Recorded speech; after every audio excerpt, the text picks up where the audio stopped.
Delhi NCR की हवा जहरीली होती जा रही है। एक बार फिर राजधानी गैस चैम्बर में तब्दील होती दिख रही है। जैसे जैसे सर्दी बढ़ रही है उसी तेजी से प्रदूषण का स्तर भी बढ़ता जा रहा है।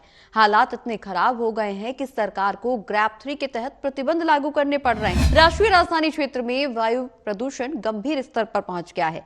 वायु गुणवत्ता प्रबंधन आयोग यानी कि CAQM ने आज से दिल्ली एनसीआर में ग्रेडेड रिस्पॉन्स एक्शन प्लान यानी कि ग्रैप के तीसरे चरण को लागू करने का फैसला लिया है। ग्रैप 3 के लागू होने के बाद कई तरह के प्रतिबंध लगाए जाते हैं।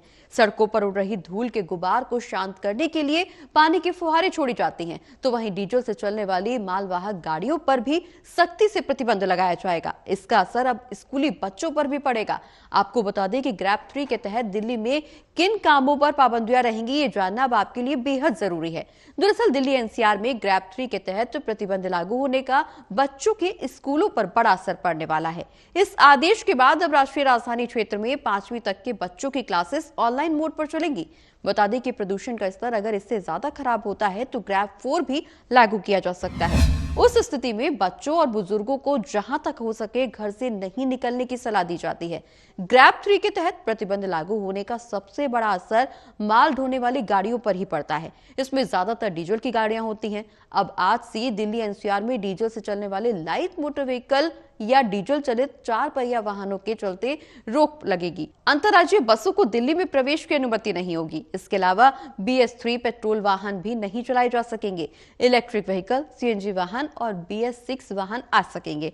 साथ ही ऑल इंडिया परमिट वाले टूरिस्ट वाहनों की एंट्री पर भी बैन नहीं होगा।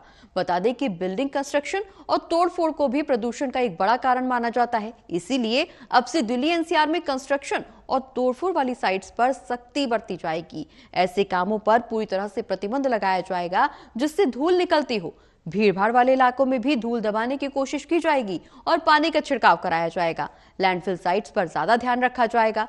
पूरे एनसीआर में स्टोन क्रशर का संचालन भी बंद रहेगा। इसके अलावा खनन संबंधित सभी गतिविधियों पर बंदी रहेगी और पेंटिंग, वेल्डिंग और गैस कटिंग के कामों पर भी प्रतिबंध लगा नजर आएगा। सड़कों की साफ सफाई जैसे झाड़ू लगाने पर भी रोक लगेगी।